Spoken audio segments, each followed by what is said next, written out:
And we're going to chat a little bit today about his new restaurant he's opening up, Mexicali. Mexicali.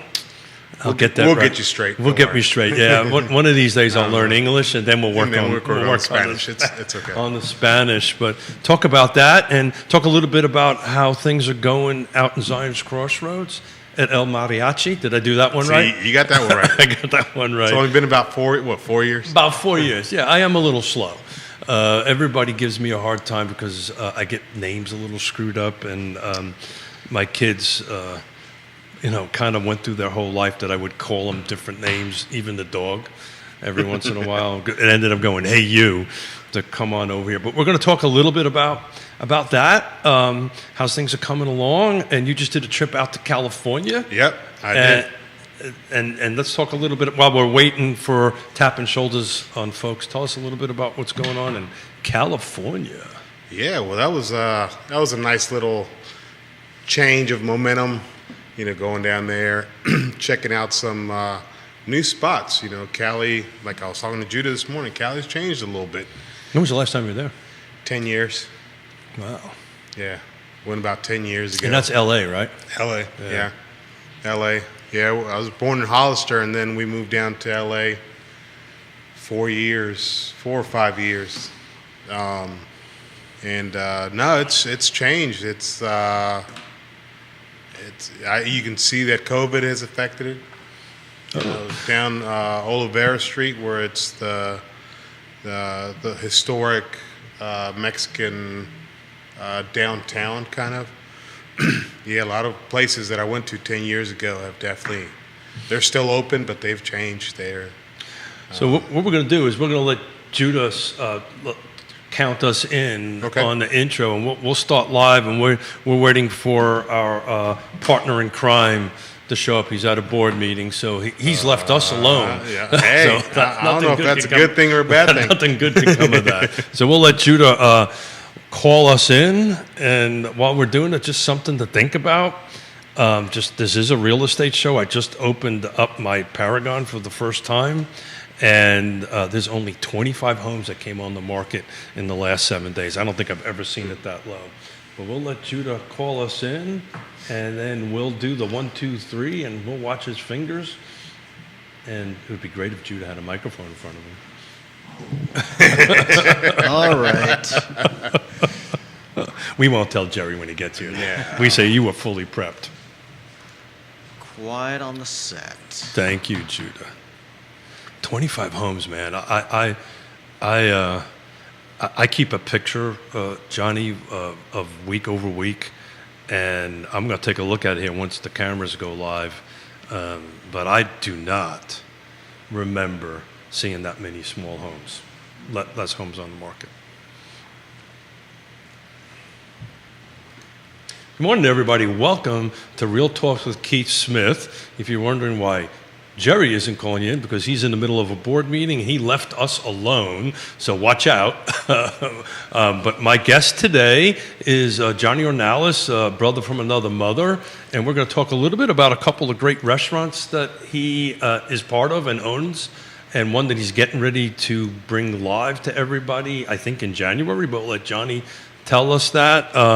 And also want to chat a little bit about Thanksgiving traditions. So once Jerry gets here and up and loaded and be able to watch the feed, if you got a Thanksgiving tradition to share, why don't you share it in the feed, and we'll talk a little bit about it. We'll talk about the Smith/Proci, which is my mother is Italian and my father is Scotch-Irish, so that's going to tell you a lot about how much fun Thanksgivings are. But Johnny, welcome. Good morning. Good morning. Good morning. Thanks.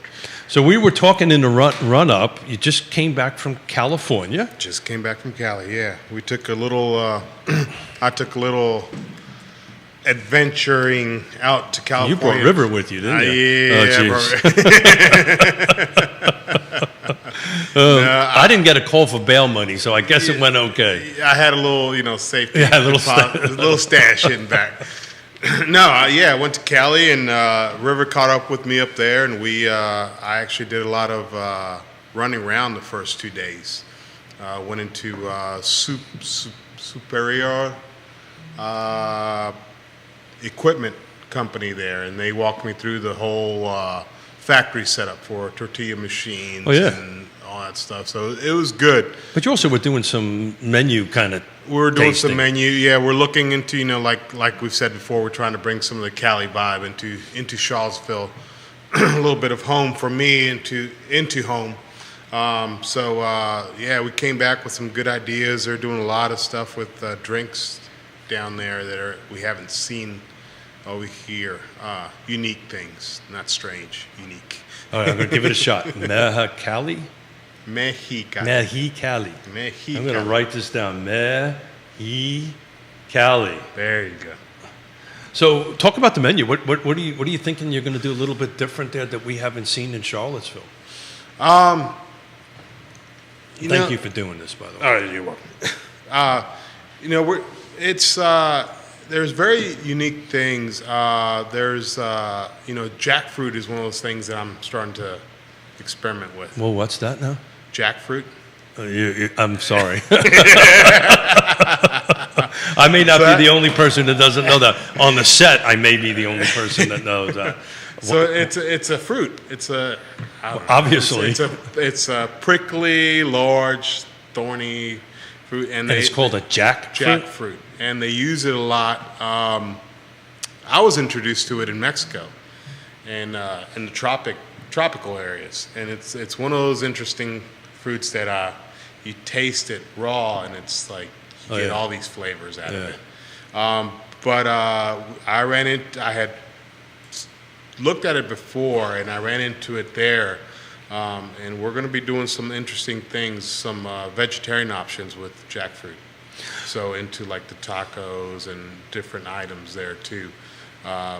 So when we last spoke, you were in the middle of the renovation. So let's talk about that. I am in the middle of So how are we doing? What's our next step? And when are we going to open up, you think? So I'm in the middle of the renovations, just like with everything else right now. Contractors getting them in. They're telling me December, January. So I basically wiped out my garage and threw all my tools in the truck, and I'm doing the renos. So we are pretty close to the front of the house. We're still looking into kitchen. Is not a whole lot that needs to be done. That's pretty much set up, fortunately. How many beer taps are you going to keep? We are looking anywhere between 10 and 12. So we're going to have 3 different stations in the bar. There's going to be 3 different bartenders. So each bartender is going to have their dedicated lines. That way we can try to keep flow moving in the bar area. And we're looking, I'm still pushing to try to, if we can do a soft opening before the end of the year. Ooh. And maybe I'm going to write that down. Yeah. And, maybe do a New Year's bash for everybody, All right. I'm in. I'm in. So that's what we're hoping for, and that's what we're moving for. I remember when we helped you open up El Mariachi in Zion's Crossroads, and it was funny. I was thinking of you and Stephen on Saturday. We watched our granddaughter over on Saturday, and we did our swap at Zion's Crossroads. And it was late in the evening, whatever. But I drove by your restaurant, and it was slammed. They stay slammed on the weekends. So talk about that. Talk about why you think that was so successful out there.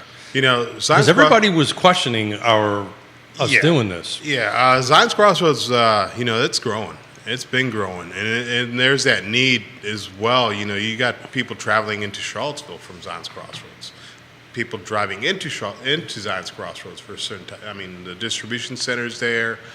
There's other. There's the lumber yard back there, and there's multiple things. Hotels opening up. Hotels opening up. There's a new hotel opening up right across the street from us. So it was something we had set, especially my father. He had set his eyes on it for a long time. And it's just the need out there for a full-service restaurant, I think, is the biggest thing. They're still pushing, fast food out there. I think I've seen the Chick-fil-A. Food trailer out at the Lowe's parking lot out there. Did you see that also? It's funny. The same time that we were working on doing El Mariachi out there, I reached out to Chick-fil-A because there was a parcel nearby there that I was helping somebody sell, and they just didn't see the numbers. It's interesting that they got a food I think trailer. they're doing their investigation. Yeah. I think they're putting in. I looked into Chick-fil-A for a while, and they do about a 2 to 3 year investigation in the area, and I think that's what they're doing now. They've had the food trailer out there every day. I think at the Lowe's parking lot. I did not right know now. that. But no, I mean it's busy out there. You get a lot of people on the weekend that are no longer coming into town, so they're just staying out there. And the holidays are horrible out there because It was 8 o'clock at night on a Saturday, and I needed to fuel up at Sheetz, and I couldn't find a spot. And that was, so I'm very happy for you guys. I think you're working your tails off down there, but congratulations on doing that. What is this, year number 3? Yeah, this year number 3. Wow, look we at just that. turned into year number 3. So we're going to move over to Thanksgiving a little bit, and when Jerry gets here, we'll kind of talk a little bit about this craziness that I'm looking at here in the real estate market at the moment. But so what is a traditional Thanksgiving meal or setup in your house? Mine is very different. I'm curious. Yeah, ours is not. It's more non-traditional. Okay, got it. We didn't start with Thanksgiving until we got here to Virginia. Really? Honestly, out in California, it was Christmas, and that was about it. Over here, with the change of environment and everybody, Charlottesville is a little bit more close, I guess, together as opposed to California. That's when we're like, oh, okay, well, so we're going to celebrate Thanksgiving. But I mean, to us, I think we've done turkey once. Really? So what is it? What do you normally have? I mean, you go from having tamales to have, our first years that we did it was just like, okay, it's a day off. Everybody Family cook get something. together. But that's kind of a family thing. But everybody get together and cook something. But that's like a Sunday for you. Yeah. That's really, it is with my family, right? Yeah. I mean, it used to be what Sundays used to be for us. So- now we're so busy that, So your But- family here, when you get together on a Sunday get together, how many people is it? It used to be more. Everybody's busy now with the restaurants. Oh. So before, I mean, holidays, Yeah. it used to be above 50 people at the house. Yeah. There you go. That's what it used to be. And it used to be a carry. I mean, you started, for Thanksgiving, you started in the morning and you were done like at 2 a.m., and then the next morning you're reheating before everybody goes Oh, off yeah, to yeah, work. yeah. So in Christmas, let's not even start there. That's the whole Christmas. Well, that's a couple of days, right? So do you Yeah. celebrate Christmas on Christmas Eve or Christmas Day? Christmas Eve There you go. into Christmas Day. Yeah. Yeah, we used to do the whole stay up till midnight and then presents, and now we've kind of changed a little bit. But Thanksgiving is now it's kind of short and sweet because it's just like we know the next day we have to go to work. That's We have right. other You things. only get one day We off. only get one day, so it's kind of like sleep in, make something to eat. Now we've downsized a little bit, especially after COVID, and kind of everybody starts kind of doing their own thing as well. So extended family. So now it's just us, my brothers and our family members there. So But that's big enough as it is. That's is. that's 25 people, I bet you. probably, pretty close to it. So I have 13 nieces and nephews, plus I'm the oldest of 5, right? So I have significant others and all this kind of great stuff. So our normal just get together on a Sunday, we used to do it every Sunday, now we do it once a month because the same thing, everybody's busy, everybody's Yeah. got different lives. But we're 25, that's on a light Sunday, and we rotate it from house to house because we're blessed. Everybody's around us to go ahead and do that. But because I'm half Irish and half Italian. Okay. So we have lasagna every Thanksgiving. So we have either fried turkey and baked turkey, and then we have lasagna. So there's usually a split in half. There's the Italian side that has this Italian setup, which is usually like a lasagna, setup on it, and then on Thanksgiving it's the traditional whatever, turkey and stuffing all and that all stuffing that and all that filling in. Yeah, we don't. Like I said, we've had turkey maybe once, and I don't think it got eaten. Pretty hard to put that in a taco, right? Yeah, Turkey. yeah. Well, you got so many other things, the salsas, the carnitas, tamales, and it's just like you look at the turkey and you're like, yeah, I might get a piece later on. So I moved here in 87. You came here in 88. Yep. So what do you really love about this area? I know this is businesses here in Formia, but Jerry and I have been talking about this forever. There's people coming to the area. They've always been coming to the area. The area median income is pretty high. It's $123,000, and we maybe get into that a little bit later today, but on the show. But what is it that you love most about this area that makes you want to stay here? And let's face it, you've invested your whole lives in 2 restaurants in here, one out in Zion's Crossroads and one here on downtown right next to the flats over there. So what's driving you to do that, my friend? First, family drove us here because of the Guadalajara empire that they created here in Charlottesville. And I think it's just the way Charlottesville received us. It's I'll talk as about far that. as business-wise. It was it was hard.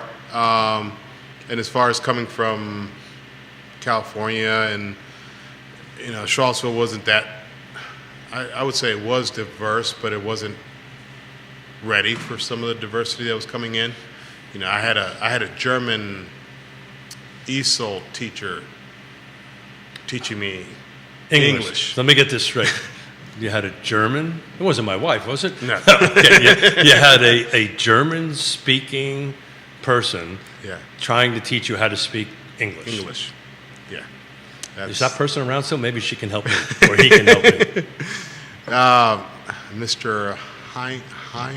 Oh yeah, we don't want to go there. I can't remember what it was. We don't want to go there. But yeah, it was school system was rough on me. I learned I had to learn English very quickly because California I went to Spanish-speaking schools. So how old were you when you moved here? 12. So it was a tough task, and then we didn't know the area as well, so we moved. Some of the areas we moved into weren't the nicest either for the first couple of years until we could establish here in Charlottesville. But it's one of those places. It's odd because you can't really explain Charlottesville. It's like you come here, That's and funny you should can't. say that. You can't leave. You don't. You want to leave, But you can't. you can't, and you don't. And then if you do end up leaving, you end up coming back. It's funny. We do a fair amount of traveling, Yona and I, and when you tell people where you're from and they ask you to explain Charlotte, everybody's heard about Charlottesville, but you try to explain it, it's a very difficult thing to explain. It is difficult. It is very difficult. So how do you explain it? I just told you I couldn't. No, there's so many. Well, we got to. There's so many things, with the university and the small town vibe, and then you have all these breweries and vineyards, and it seems like there's always something that you can do. Me and my wife, we've looked at when we go to like larger cities like Richmond, DC, and now that I went to LA was just like a thing. I showed up and it was like I told my wife, I was driving around, I was like, I don't know where I'm going, but I don't feel like I'm lost. There's not that thing that you go places. Sometimes you have the GPS on and you're constantly driving. You're just like, where am I going? You felt accepted. Yeah. Right. But you also felt accepted here, right? Yeah. So Jerry and I have been talking about this, and I'd love it from your perspective on it. So from 2020 until now, so year 2020, year 2021, the area median income was flat. But from those 2 years to now, there was a 30% increase in the area median income. And and thank you for doing this. You're sponsoring a once a month show that we're going to be focusing on the Hispanic home buyer and the Hispanic community. But talk about it from your perspective, that jump up, from your community's perspective, from that jump up, how is that impacting the folks in your community? It's impacting in a way, I think that they're having to adjust. But in the community, in the Latino community, I feel like they have always struggled and known how to survive. Yeah. So, and especially with housing and how, a lot of families live together, and I think it has affected them, but not as much as it has other people, where they're not used to collaborating with each other and making things function. So historically, that's what would happen. Yeah. Folks would team up together. Yeah, I remember having conversations with my Italian side of the family. That's what they did when they first came to this country. Yeah. Because when we started with Guads, it was our family, and we had about 4 other people living with us. So if there's a change where, if there was a change in money, they could adjust because there's extra people at home. let's welcome the man, the myth, the legend. Absolutely. It's good to see you, gentlemen. Good morning. I apologize to everyone that's watching the program right now. I had a board meeting today that ran long. Well, that never happens. It's great to be with you guys. Johnny, it's great to see you. Yeah, good to see you too. Yeah. Same, Keith, with you. Yeah, same here, my friend. I hope we did a decent enough job to kind of keep the conversation going. But we kind of kicked it off on welcoming Johnny and talking a little bit about his restaurants and some family traditions. And then I was trying to dive into some data because this is the first time I've ever seen in the last 7 days only 25 homes come on the market. Yeah, limited inventory right now. We're seeing that the days on market are getting longer, but I would imagine we're celebrating Mexicali. We are. And the progress that you're making on the Old World of Beer location. I know that I've been talking about your restaurant with our friends and our family and our platform and following, and Johnny, the chatter's been so positive. It's one of those things, walking around, I've got a bunch of friends asking already. It's like, when's it? We even talked to a few bartenders in Cali. They might stop by at some point. What's the grand opening? I'm sure Keith asked you. We already went through this. Yeah, so we're hoping to do a soft opening maybe last week of December. Fantastic. Yeah. Good for you. That's where we're plugging along. Will we be invited? Do you need an invite? Yeah, do you need an invite? No, I've never needed an invite before. Just showed up. I remember Jerry and I attending the El Mariachi grand opening, and Jerry and I sat outside for a cocktail. And I was, up until that point, I was a little nervous, right? I must You were admit. nervous? I was a little nervous, right? Because this was cutting edge, for Zion's Crossroad, because there was not a sit-down meal up there. And I thank you for believing in me to help you through the process. But after my first margarita, I looked around and went, whew. We got You just this needed one. the margarita in you. I needed the margarita. In. How's labor? Is labor getting any easier out there, Johnny? No, I'm doing all the labor at Mexicali. So that's we were just discussing that. Getting contractors in is. Well, I meant for the restaurant, staffing. Staffing, I think we might be okay. It's there's people that when there's something new and there's They wanna work there. I'm like I said, I'm very honored to have River along with me. We were up in Cali. I got to know a little bit more about him, and he has his following as well. So I think we got to bring him on, but we're going to have a little talk with him before he comes. How's River doing? He's doing good. Yeah. He's doing really well. He was like I was telling him. We went around, like I was telling Keith. We went around looking at a lot of Him's okay. Him's okay. a lot of artwork, street artwork, In California? things in California. That's yeah. awesome. Walking around a lot of different bars that were unique, and we're trying to drag that some into Mexicali. Nice. Trying to bring that vibe in. So we're keeping the stage. Yes, So we're let's keeping talk- both stages. Both Both stages. stages, You got outside an and indoor and an inside. indoor. So talk about that. What's the game plan for that? You know, we're trying to have, you know, like we said, we're trying to do a lot of local stuff. So if we can get a lot of local music coming in, I'm not going to be picky. You know, we can get Keith over here some karaoke, man. Keep doing karaoke. That sounds awesome. No. Get a couple shots of mezcal in him. and You know, that we should retune our bet to have it that whoever loses it, the one that we made the other day, has to show up and play a little, sing a little karaoke. Trust me, nobody ever wants to see. We want your business to be successful, Johnny. You don't want Smith singing there. No, but yeah, I mean, we want to keep, you know, some local musicians in the area, you know, get them moving along. We know that after COVID, that's been a hard plug-in for a lot of them, but, you know, get some exposure as well for us there. But and you don't have that at El Mariachi, right? No, we don't. Yeah. And it's kind of not set up, you know, with the sections there at Mariachi, it's kind of hard.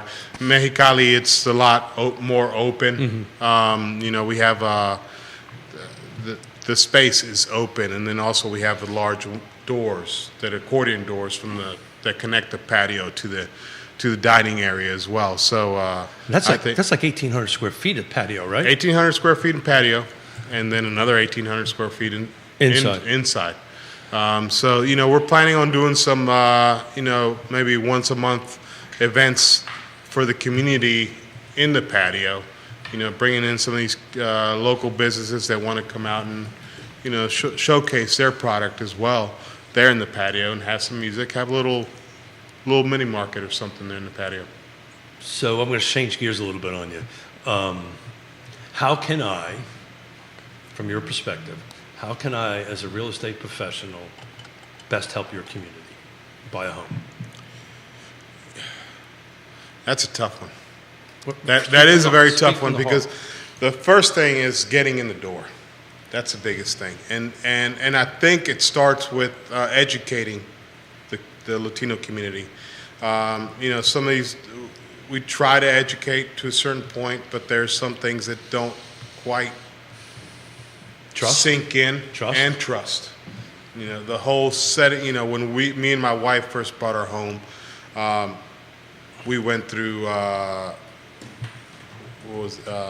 Piedmont Housing. Yeah, Piedmont Housing Alliance. Yeah. And we sat down and, you know, walking out of there with your head down because they're telling you you're not ready for it because we weren't educated on it. How did that, I'm part of that. How did that process go? Did you walk away feeling like you had a path or not? We did walk away feeling we had a path, but it was just disappointing that, you know, you work hard to get something and then you realize you're not even there yet. You know, you know, it took us about a year to try to, okay, we need to change these things around, and then we can come back and revisit the situation.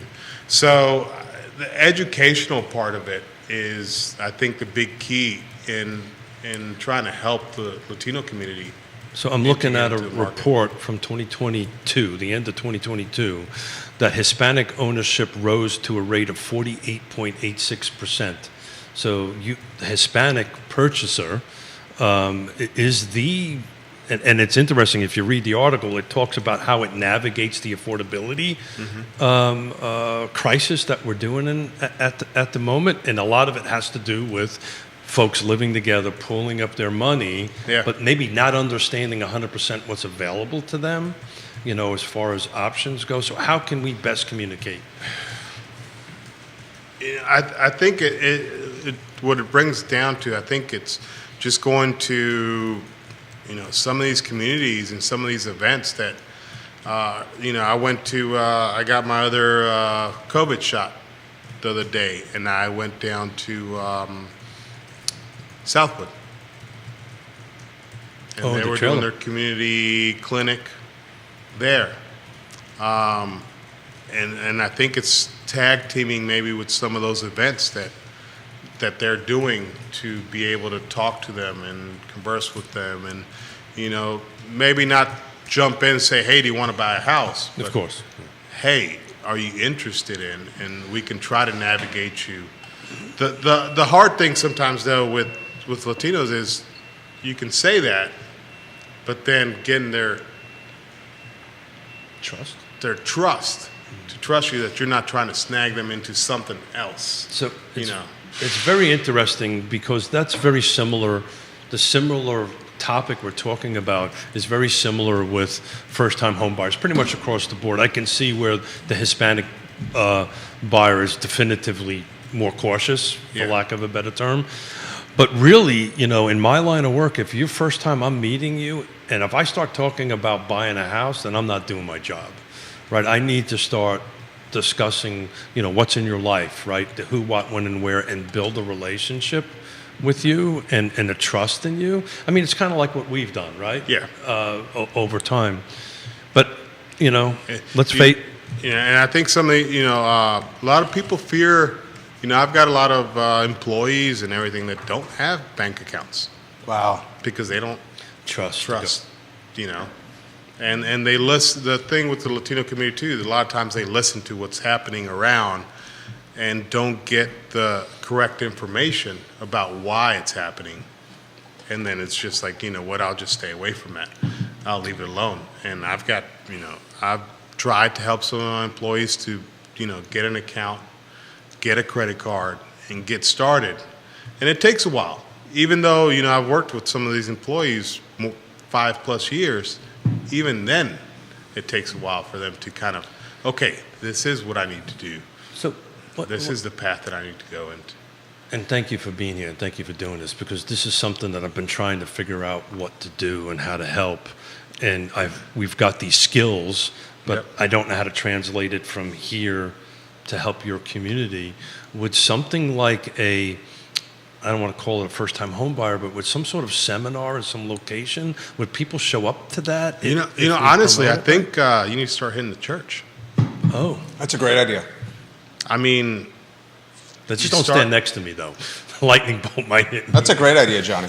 churches, because a lot of the community on the weekends, that's where they're at. And the trust is already there in a way. So getting to know people there I like and it. getting to be a part of their events, that would be a way to create this little forum just to say, hey, if you're ever looking to purchase a house, this is kind of what you need. This So is I think the Hispanic community gets it. When you're almost at 50% of homeowners rate that rise on, they understand the value of ownership. They just don't have the path. They don't have the path, and I would be interested to know what percentage of that is owner lending, Seller finance? Yeah. because That's I've a got a great lot of question. family members here, cousins and stuff like that, and I asked Virgil last time what the path would be, but I think it was more a question for Ricardo, was how to get them away from that, because the seller finance, Well, I this- honestly don't know how that functions. Sounds interesting, but it's also easier. We It's easier. can surely talk about that. Jerry's done enough of them. I've done enough of them on that end of it. But it's probably back to this trust thing, right? Because more than likely the ones that they're doing in seller financing is probably other folks within their community. The Latino community is a little weird, and I'll say that, and I'll probably catch heat for it. But if you came to me and offered me a house, I would probably get it from you than from the bank. Explain that. Because of trust. The trust. Yeah. The trust. I mean, especially from the banks in Mexico, Salvador, Honduras, and all that. You go to a bank there, and it's just like, there's only one person walking in the door. It's only a person that's going to do the operation that they're going to do, whether it's cash, check, deposit, pay a bill, or whatever. So it's very strict. And I've said it before, even immigration. I said it before. I went to take my mother-in-law. They wouldn't let me in the door. And as soon as she got in the door, basically they already told her, "Hey, these documents are false. You're denied. You're gone." That's the same way banks operate down there. It's not just there; it's also in Europe because Yona and I've bought and sold a lot of property in Europe for her family. It's very similar to the same thing. It's mostly cash. It's controlled by the banks. There isn't a traditional, like we have here, real estate end of it. We go down to St. Martin a couple of times a year. Half the island is Dutch, which functions as the same as the United States. Same type of banking system. On the French side, it's very similar. When you talk to the local French Creoles, the local French folks over there, they don't go to banks for that. They either directly connect with the seller. Correct. Getting title over there is a little bit complicated, but that's interesting. But yeah, so I mean, I don't know, from a seller finance, it's probably less paperwork, less things involved, and also, they're not used to that process. If they're not getting checking accounts, so they're not used to a banking process here in the U.S. We're used to what is used to in Mexico or whatever, how you do those procedures. But here, if they've never navigated in there, they don't have that trust with the banks. So if somebody just pops in, I think I went to a restaurant the other day, and they asked me if I knew anybody looking to buy houses, because they're out in Ruckersville area, and they're like, yeah, well, we've got houses if you know anybody. So it's like at a restaurant, you're able to buy a house. Wow. Through seller because finance. it's a trust thing. Because it's a trust thing. So a quick little education on the seller financing. The struggle with that is there's not typically a lot of them, because the seller has to more than likely own it outright, or have. It sounds like you're talking about they do. Yeah. Yeah. And the path on that is actually pretty simple. On that end of it, it's one, you have to get together with somebody really good, like Bill Tucker, one of our fine sponsors of the show. On that end of it, they create, or a real estate agent. We kind of walk you through the process on it. We create loan documents. It generally is a substantial down payment. The interest rate's generally a little bit higher than what's you can get on the open market. Yeah. Not always, but typically. Not always. Not always. Yeah. It's typically a little higher on that end of it. It's typically a little shorter, right? It's not a 30-year mortgage, and that's the other thing. And I don't know about Mexico, but I know in Europe, 30-year mortgages they don't exist. Okay. They're generally 10-year or 15-year on the lease side. They're now talking about 40-year stuff here, which is bananas. insane. Yeah. Yeah. I'm not too sure in Mexico what the Well, it's mortgages generally much are, shorter but I on would, that stuff. What did you, this process, how does it compare to Mariachi or Guadalajara, you opening Mexicali? Have you learned so much from these other openings? You do. You take in a lot of information. Yeah. Guadalajara, I saw it through a teenager's perspective. I just basically saw my parents working their butts off trying to get these places open. Especially more, I recall more Greenbrier when we opened it, because I was more hands-on that one at the time. And then Mariachi, that was just kind of a compilation of my brother and I of what we had learned, what we had taken in. It was still different, it was still hard, but I feel like Mexicali, it's still hard. It's more physical hard than mental, but it's a little bit easier. It's still the same stress level, though. It's still the same worry. If you always worry about new businesses, about how they're going to do, but you kind of just have to throw that in the back burner and not let that ride you over. Yep. You guys are going to do great in that He's spot. going to crush it. He's going to crush it. I mean, you've got. Since we put the store together on I Love Seville, he and I probably had 50, 60 people alone just sending us DMs and asking what's going on. And I'd be like, they're going to open soon. I mean, they're putting things together. I mean, that's minimum. And I'm sure you've gotten the feedback. I've gotten feedback here in town, especially, I don't know why, but this week. Yeah, after great. I came back from California. Well, it's because we send the story we do. We publish, we take. Oh, yeah, I've seen it. Yeah. The last 20 stories we do, we constantly put in a publication circle. Yeah. So it stays live for 30 days. Okay. Yeah. Yeah. Plus, they know it's you. Yeah, that's me. And It's amazing, Johnny. We wish you the best of luck, man. Well, thank you. I think he's going to crush it. So we're back on Thanksgiving. Because I'm now trying to figure out this Ornalis Thanksgiving meal. So turkey's not so much hot. Turkey's not hot. Not Turkey's hot on not it. hot. So No, so talk it's, about what does the spread look like? You know, my dad is very faithful to doing some ribs. So he usually does more of a spice rib. Smoke type. them or No, just in the on the grill. Covers them up and grills them up, and then you have your salsas and your tortillas and your. We do have now with the younger kids. We do have our mac and cheese. Yeah, and Americanized. mashed potatoes. Yeah. But that's kind of as far as your chicken tenders for the ones that don't eat. Especially like my youngest daughter. That's all she eats is chicken tenders. so your parents, right? How did it? And it's funny you should say that you brought up this Americanized.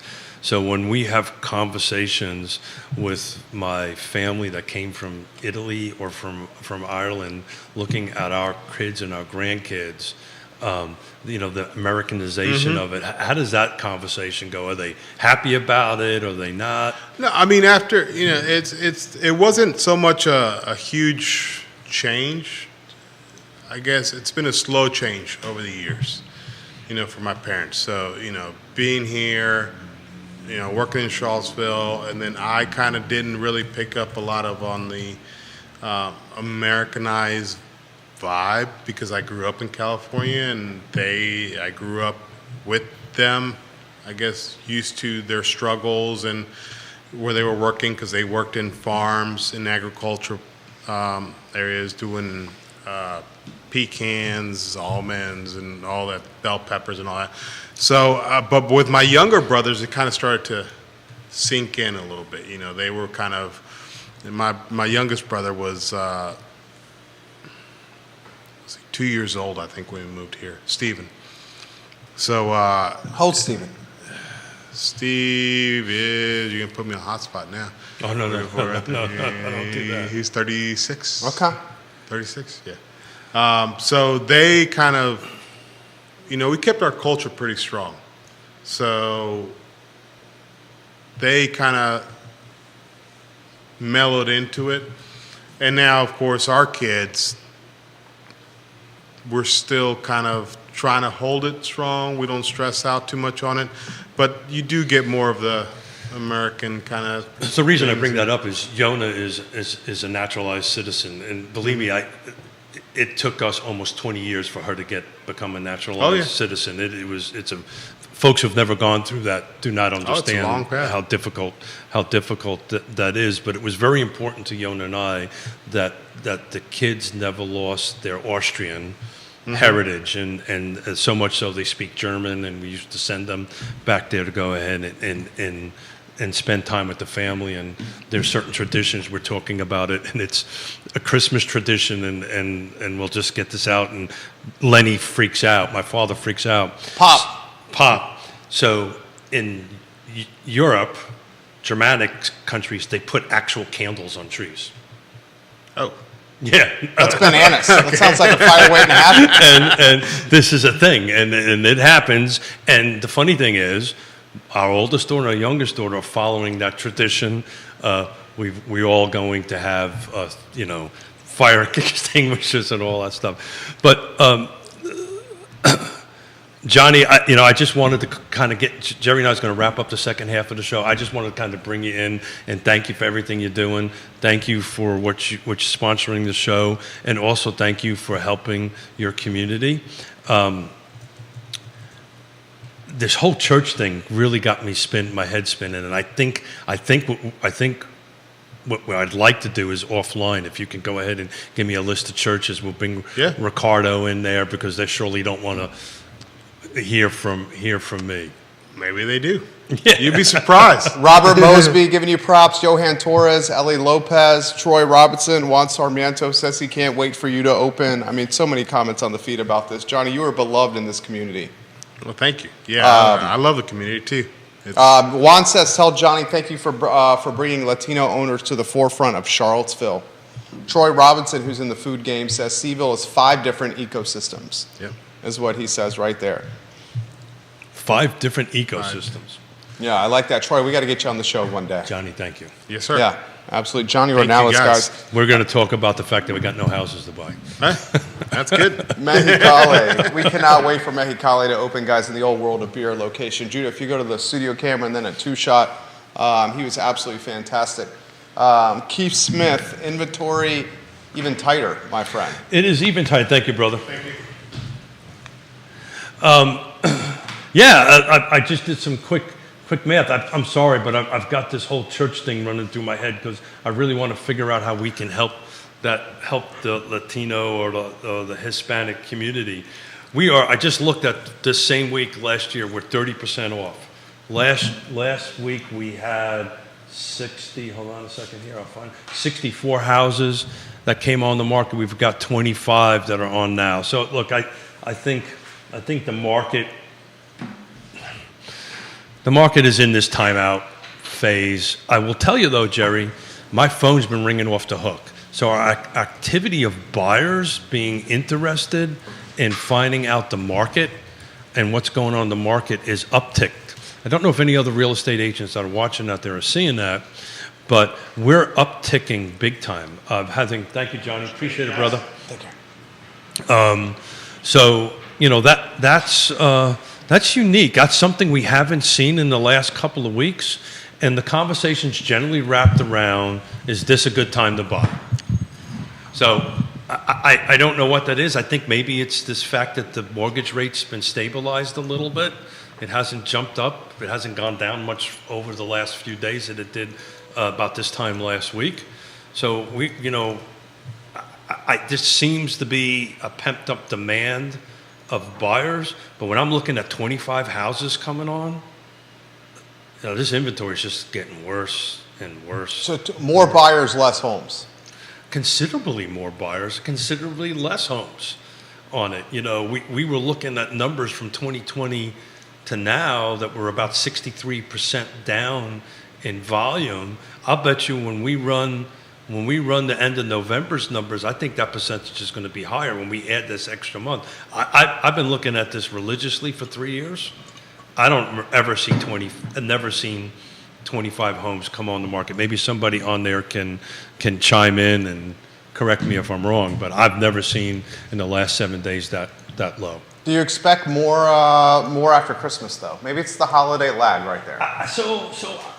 And that's literally since a week, we've been talking to 12 new buyers. Wow. And it's the same thing, very, very diverse buyer profile. Okay. Right? First-time homers? Well, it's the two markets we've been talking about for a while. Uh-huh. It's me, Yep. ancient, Okay. 122 years old, Yep. and Z and millennials. The Zs are coming in a strong way on it.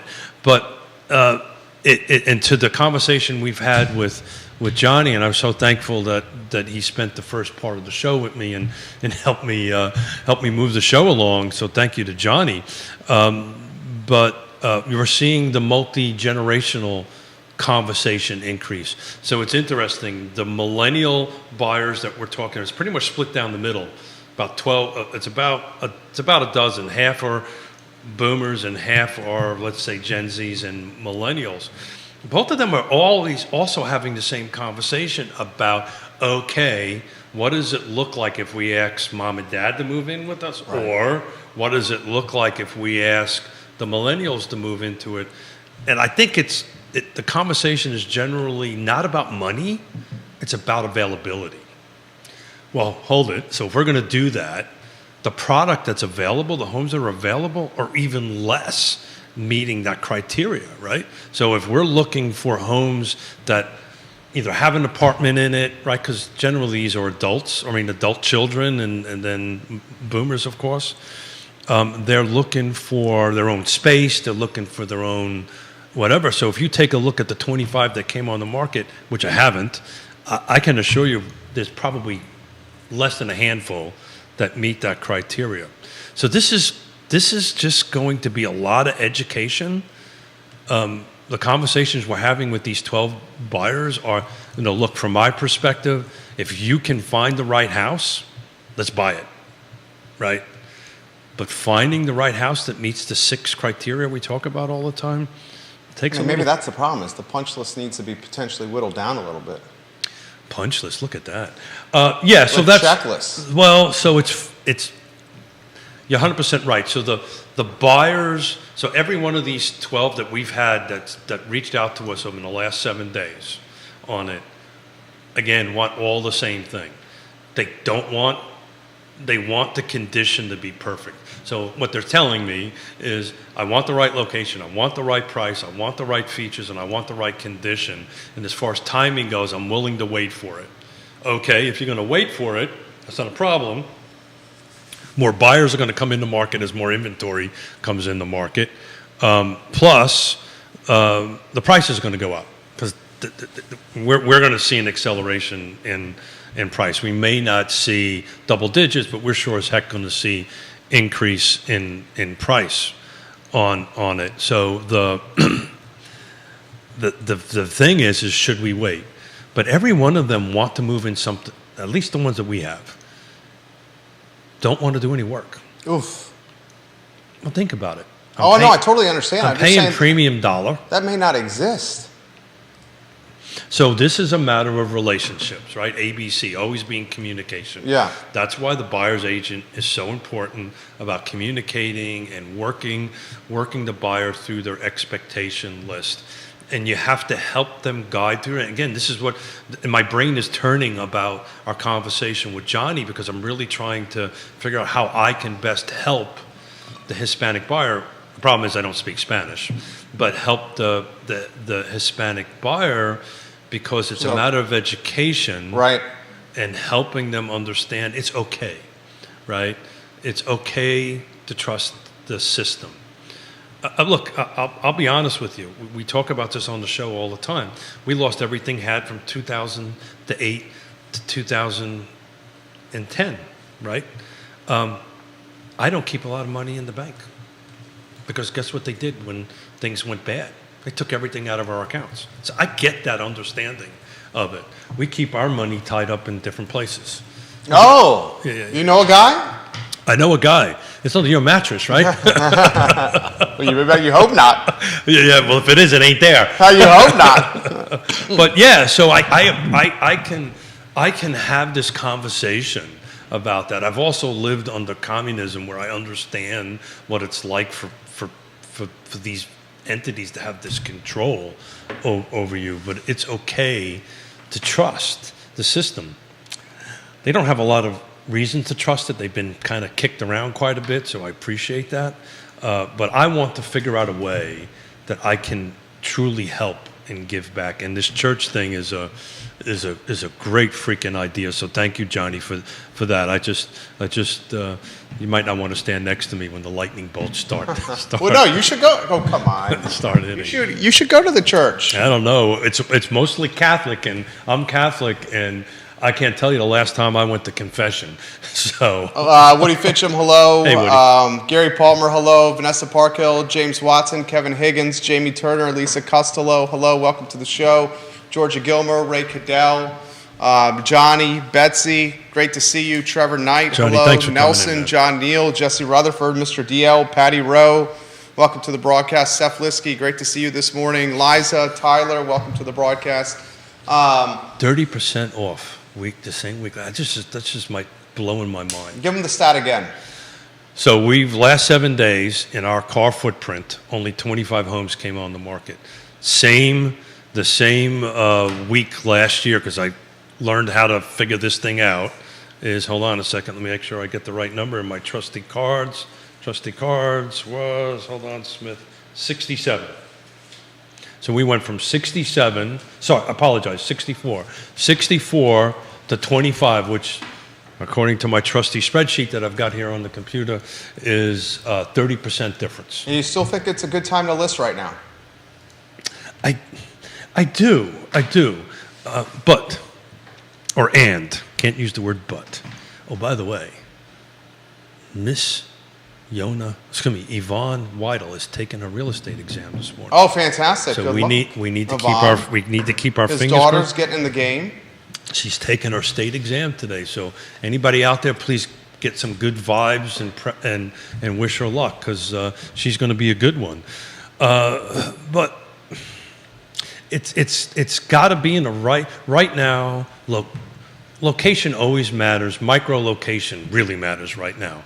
Price always matters. The right price really matters right now, and the features and conditions got to be right. So if you're hitting those three, there are buyers out there. I just had 12 of them. If there was the right house that met all their criteria, they would put contracts in it.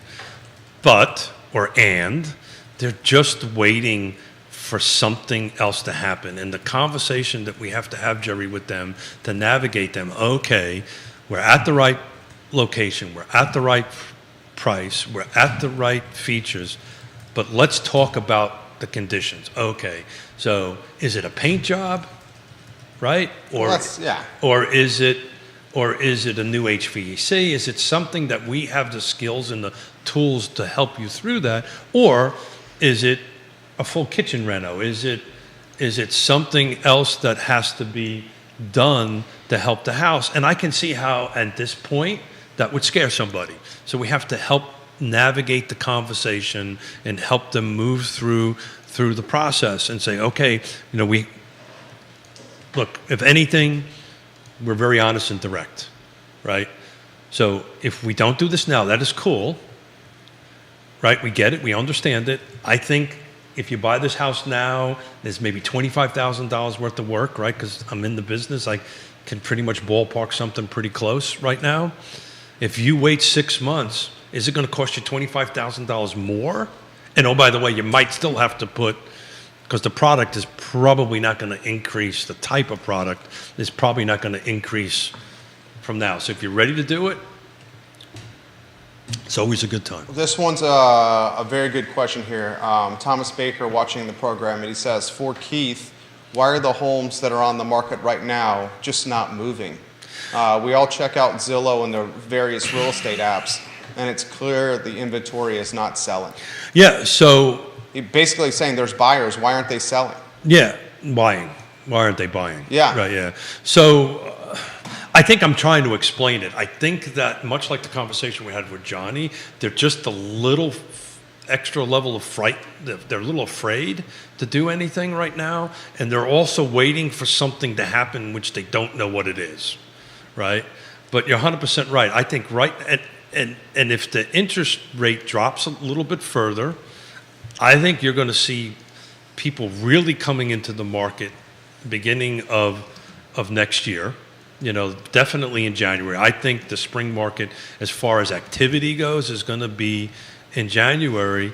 So, look, if you're in the market, you can afford it, and it checks all the right boxes, man, now's the time to do it. Particularly new construction, by the way. We were looking at, we have a buyer that we're working together for a new construction in Richmond. And they're offering a 5.5 30-year fixed rate. It's a 2-1 buy down, right? So it's not 5.5 for 30 years, but it's 5.5 for 2 years, and then it jumps up to 6.5 in year 3 in it. So you got about 3 years of discounted rate before your 7.25 or 7.5, whatever you are right now, kicks in. So we've got new construction buyers that are looking there, and also over here. Here's the catch: got to go into contract before the end of the year. Right. That's a lot of pressure, especially when it's you're a lot of 2.5 weeks. It's a lot of pressure. We got Turkey next week. Yeah, right? 2 weeks for Christmas. 2 New weeks Year's, for the Christmas. Jewish holiday. So to answer the question more. I mean, Thomas follows by saying this. He goes, "It just seems like nothing is moving right now." That's exactly right. That's exactly right. Now we had 59 go pending in the last 7 days, so something is moving. Homes are selling, but they're hitting this right criteria in it. We had 61 close in the last 7 days, but right now, look, I'll pull up. We can just take, say, Albemarle County, and take a look at single-family detached, and take a look at what the average days on market. We're creeping up there to probably into the 20s, right? I'd imagine. I'm going to try to do this in days on market. Talk at the same. I would say it's at 20, if flirting with 20, if not eclipse 20. Well, I'm going to try to do And, the. and as you get into the more expensive, the higher price points and closer to jumbo, it's getting longer in the tooth. Oh, without a doubt. I mean, you got stuff that's that's surpassed the jumbo market. What's jumbo? 724, 726. Yeah, that is, flirting with a month and change. Well, we're going to actually look at that here in a minute. So as you Let's see, are talking, the jumbo threshold, I think that's right, 726, 724, somewhere in that limit. Obviously, it's dependent by state. Comments are coming in. I see them. I will get to them, guys. We're picking up the pace and tempo for you. I know you guys like when we do that. Yep. Here on Real Talk with Keith Smith. If you have some questions, put them in Smith's the a little feed. slow. No, you're not slow. Look at that. Look how close. You need a pace setter. Look, I need a pace setter. Yeah. I need somebody to pace Yeah, Smith. you need a pace setter. It's much like when I do a bike ride, right? Yeah. I need a pace setter. Yeah. I need somebody. Well, what I really need is somebody about 20 years younger than me to cut the wind in front of me and to go ahead and pull it. I tell you, it was cold this morning. I froze my you-know-what off this morning. So it's interesting. Single-family detached, no new construction, active in Albemarle County. So this is everything that's active, ranging from a low of 229, which I'd love to know where that is, to a high of 4.2 million on it. But the median days on market are 19. These are active, which I was close. I said about 20. Average is at 38. But if you go back to a couple of shows, we were showing what the median average is. We had a slide for that. We have to hit about 43 to 48 days on average to kind of get to the average over the last 20 years, and we're only at 20. Here's the deal: 20 to 5 is a huge jump, and that's what everybody's seeing. When something's on the market for 20, That's a 4x jump. that's a 4x jump, right? Now do the 700 plus days on market. If You don't want to see that. $700,000 is the threshold. What's the DOM? on So anything? 700 is the Yeah, let's just say let's go with the jumbo market here, because that's a different loan product. is it very Viewers different, and listeners watching very the program. different. 726,200. So I was right. 726,200. So there's 11 available. There's more than 11 available. And you're saying Albemarle County only? Albemarle County only. Okay. I'm dealing with that because otherwise I got to get to a different shit. So we're just dealing with Albemarle County single family detached, right? No new construction. There's 11 ranging from a low of 850. So there's not even one for 750 available because I put 750 and up. Didn't tweak any acreages and like that. Median's 20. Average is 57. So the average, so the average across the board was in the 80s, if I remember the slide right. And I'll have to dig one up and take a look at it here real quick to make sure I'm doing it. But you can see stuff 750 and over is getting close. And you're not including new construction in that? Not new construction. Okay. Yeah. Okay. So there's 11. I'll double check it. Yeah. Make sure I've done it right. And all active detached Albemarle County. No new construction. There's 11 homes available. This is all active, 11 homes. Okay. Yeah. I guess there's just a lot of proposed product in the pipeline. There are a lot of paper houses. If you add new construction in it, that number jumps up. But I typically try to pull Do that you think out. it's the folks that are in that price point not realistic on price? I just think $750,000 jumbo loan at 7.5% is an expensive loan, and typically, that particular buyer. Well, I guess what I'm saying is, why would you list at this time when this is what's happening? It's always gets back to price, right? Well, it only takes one buyer, right?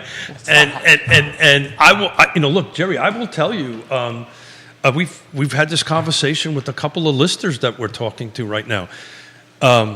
When you sell between now and the beginning of the year, that buyer is real, ready to go, ready to close, has done their homework, and they are pretty much a rock solid buyer at that particular point. So if you're listing, if you have to list now to sell, again, most people that are selling right now have to sell, right? So if you have to sell, getting it on the market on it, I understand the thinking is well, if we're not going to sell before the end of the year and we're at 11/20. Because it's not going to happen before the end of the year now. A cash deal will, a cash deal, if I put something on the contract tomorrow. A or loan Friday- deal. It's not going to close between now. No. With the holidays, I think that's a push and a stretch. Well, That's going to be really tight. Well, if there's some loan officers watching, I'll bet you any amount of money they'll tell you that they can close it because appraisals are happening in a week now instead of You're 2 or saying 3 a weeks. home someone sees right now goes under contract. You're saying you're willing to bet that a loan deal, a non-cash deal, can close before the 31st close of business. I think so, but it has to be in the next couple of days. That puts us at about a month. Close on Thanksgiving Day. No, Or under contract on Thanksgiving Day. you need to be under contract by the end of this weekend to close. Now, some loan officers will tell you they can do it in 2 weeks. Some loan officers they can tell you can do it in 3 weeks. That may be the loan officer. Right. Now you need to have a conversation With your home inspector, with your home appraiser. with the the loan officer is probably got. I think appraisers are turning around. Would that be a great question for Woody? But I think appraisers now are turning stuff around a lot faster than they used to. I mean, they're not. They're other than Woody Fincham, most of them are not as busy as they are now because look, we're 63% down in sales since 2020 on it. So I think you could. I mean, if we wrote a deal somewhere between now and Sunday to close before the end of the year, we could do that. New construction definitively because they want to make it happen before the end of the year. And a lot of people don't know when you use these programs, you have to work with their preferred lender. You have to work with their preferred closing company. A lot of folks don't know that. This is a great follow-up question from Laura, who's watching the program, and she says, does Keith expect price cuts on these homes that have been staying on the market for a long period? Or does he expect them just to be pulled off the market and then repositioned in the spring market? Maybe yes, maybe no yes. The second half is probably more than likely than the first half. They're just right? going to pull them off and then put them back on. Yeah, so what you would see is... Because I would imagine some listing agreements are getting close to expiration. It depends on when you start, right? Yeah. What's the standard listing agreement? Oh, we usually do it for 6 months. You do it's just 6 a months? standard Okay. kind of 6 months. But it's negotiable, right? It's whatever is working between the seller and all that stuff. So here's the deal. If it's vacant, I don't think you're going to see them come off, right? If it's vacant, you're just going to leave it there, right? And let it get long in the tooth? There's little tricks on the trade. You can take it off the market and redo it. But and Zillow and the they pick it up. Zillow and the Realtor apps don't reset the DOM. They don't. But look, And that's what people are checking. yeah. Most, I know that happens with the MLS, but most folks are using Zillow. That well, does if you not look at reset if you look DOM. at the MLS, right, it has total and whatever. So look, I think at this point, between now and the end of the year, DOMs is really not going to matter, right? Because everybody, if there's a buyer out there to buy the home that it's in the right location, price, features, and condition, days on market really is going to make a difference because it's slow, right? Everybody understands it's slow. I think we're back to a normal Christmas cycle, generally between the beginning of November, first couple weeks of November for sure, to somewhere around the end of January, mid-January. Everybody kind of typically takes a pause. Back to the vacant and non-vacant, right? So if right now, if the home is occupied, more than likely, they're going to say, okay, and they don't have to sell. I mean, they're not in an urgent that I got to get a contract tomorrow on the home. Pull it off, enjoy the holidays, put it back on. I think that's good update. And when would you put it back on? Right now, I put it back to after the first, immediately after the first. Oh, wow. Yeah, there is no spring market anymore. I think COVID fixed that. And you don't think we're going back to a traditional market where we're going to be, you don't think so? If the phone calls I've received in the last 7 days is any indication of it, and these conversations are okay, interest rates are flat, Yeah. going down a little bit. We talked about this. Okay, let's see what's out there. And if I find something that checks all my 6 or 10 or 12 boxes, we'll jump on it. If not, then we're just gonna wait. And then we start having conversations, and 9 times out of 10, over time, their priorities change a little bit, and then we kind of relook at it. But, you know, at the moment, all our buyers that we're dealing with, we're kind of getting back to where it used to be, where you would spend months, if not sometimes a couple of years, helping buyers through the process. I told you last show we had a thank you from this neurosurgeon, brain doctor, that, you know, he was going to wait, and I kind of, through conversation, I don't want to use the word convinced, but he came to the conclusion maybe we ought to do this, and he was super thankful because he was at just around 6.25 on his 30 year, and the house that he bought, there's some homes that recently closed in the area that were substantially higher, same particular home that he had. So we saved him on the mortgage, and we saved him on the purchase price. Now, he was ready, willing, and able to do it, right? And he made the decision to pull it. We helped guide him through the process, but he ultimately made the decision to go ahead and pull the trigger. So, you know, if there's a home out there of our meager 25 that just popped up this week, you know, this may be the time to do it. Keith Smith, Yes Realty Partners, dropping dimes and knowledge today on this program. Johnny Ornelas was fantastic. Yeah, Johnny was great, and Johnny, thank you for coming in and especially when I'm a little late with the board meeting today. And helping. It was funny. I was telling Judah, it's kind of weird, you know. I'm coming off a couple of boards. I know. Well, I mean, this is the board for the building. Got it. Yeah. Got it. Yeah. Well, you are the board. Yeah. Right.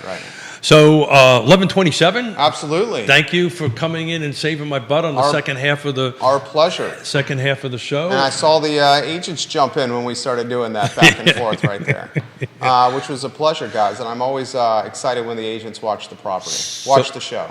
So Wednesday, yeah, we're thankful for. That's exactly what we're gonna focus on. So anybody who's watching or listening, it'll be Jerry and I. What we're thankful for. We may be having some headgear on. That's very nice. A little bit different than what we normally wear. But, I love wearing the headgear. So we're gonna chat. No spandex. Maybe from the camera down. Whoa!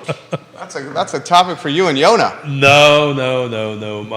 My winter biking gear is actually neoprene. Oh, okay. And we need to get your daughter back on to talk about the flip book of a new agent. We're going to do that, but I don't want to jinx her. Right? Okay. His daughter's taking taking the test today, right? She's taking it, I think, as we speak. Fantastic. Best of luck. Yeah. So we're excited about it, but I've learned a long time ago that sometimes being the helicopter dad is not a good thing. Okay. I little learned space. I learned a long time ago that sometimes giving a little bit of space is a good thing, which is, I can't tell you how difficult that is for me, but you know, not being a helicopter dad was a struggle for me. Keith Smith, job well done. Thank you for Judah coming. Wickhauer, job well done. Thank you for having the cameras ready. I'm Jerry Miller. This is Yes Realty Partners' finest, Keith Smith. The show is Real Talk, and it's archived online at realtalkwithkeithsmith.com. Please pull down the partner tab, help support the partners that we have on it. And on Thursday, we're going to give a little shout out and thank you to all the partners that help us do this, because without them, we wouldn't be doing it. I love it. Thank you kindly for joining us, guys. The I Love Seville show up in 1 hour. Get ready and giddy up. So long, everybody. Giddy up. That was fantastic. Judah, tell us when